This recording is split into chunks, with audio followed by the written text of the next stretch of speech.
সাভার সরকারি কলেজের শিক্ষার্থীদের দীর্ঘ ৫৯ বছরের অপেক্ষার অবসান হলো।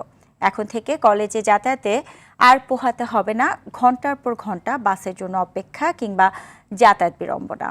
বিআরটিসির ডাবল ডেকার বাসের মাধ্যমে নিজস্ব পরিবহন সেবার আওতায় এলো সরকারি এই শিক্ষা প্রতিষ্ঠানটি।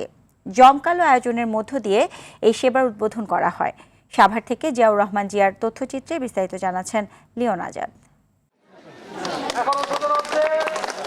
রঙিন বেলুন আর উৎসব মুখর পরিবেশ। ফিতা কেটে উদ্বোধন করা হচ্ছে সাভার সরকারি কলেজের কাঙ্ক্ষিত পরিবহন সেবা ২০২৬, যে মুহূর্তটির জন্য শিক্ষক শিক্ষার্থীদের অপেক্ষা করতে হয়েছে দীর্ঘ ৫৯ বছর।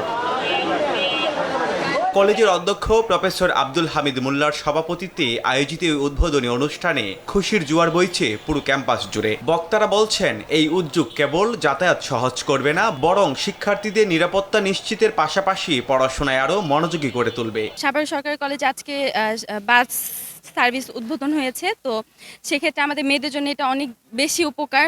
এটা আমাদের সাভার কলেজে সবার জন্য অনেক বড় একটা পাওয়া। এটা অনেক বছরের একটা ইচ্ছা আকাঙ্ক্ষা ছিল। বিগত আমাদের আসা যাওয়ার সময় অনেক সমস্যা হইতো, আমরা ইফটিজিং এর শিকার হইতাম। আশা করি এখন এটা আর হবে না। কর্তৃপক্ষকে ধন্যবাদ আমাদের স্বপ্নটা পূরণ করে দেওয়ার জন্য। তবে এই সেবাটি পরিচালিত হবে কলেজ কর্তৃপক্ষ ও শিক্ষার্থীদের বাৎসরিক টিউশন ফির সাথে সমন্বিত খরচে। অধ্যক্ষ জানান, শিক্ষার গুণগত মান উন্নয়নে এটি কেবল শুরু মাত্র। পরিবহন খাতায় পরিপত্র সরকার আছে, আমরা সেই পরিপত্র আলোকে আমরা একটা ভাড়া নিয়ে নিব। একবার সারা বছর যাতায়াত করবে। যাতায়াতে প্রায় ১.৫ ঘন্টা ২ ঘন্টা জার্নি।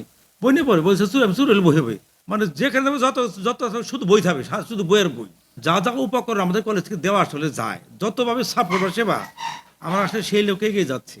যাতায়াতের এই নতুন দিগন্ত সাভার সরকারি কলেজের শিক্ষার্থীদের জন্য এক বড় মাইল ফলক। এর সুফল যেমন শিক্ষার প্রসারে ভূমিকা রাখবে, তেমনি নারী ক্ষমতায়ন ও নিরাপত্তায় যোগ করবে নতুন মাত্রা, এমনটাই প্রত্যাশা সংশ্লিষ্টদের। লিওন আজাদ, RTV।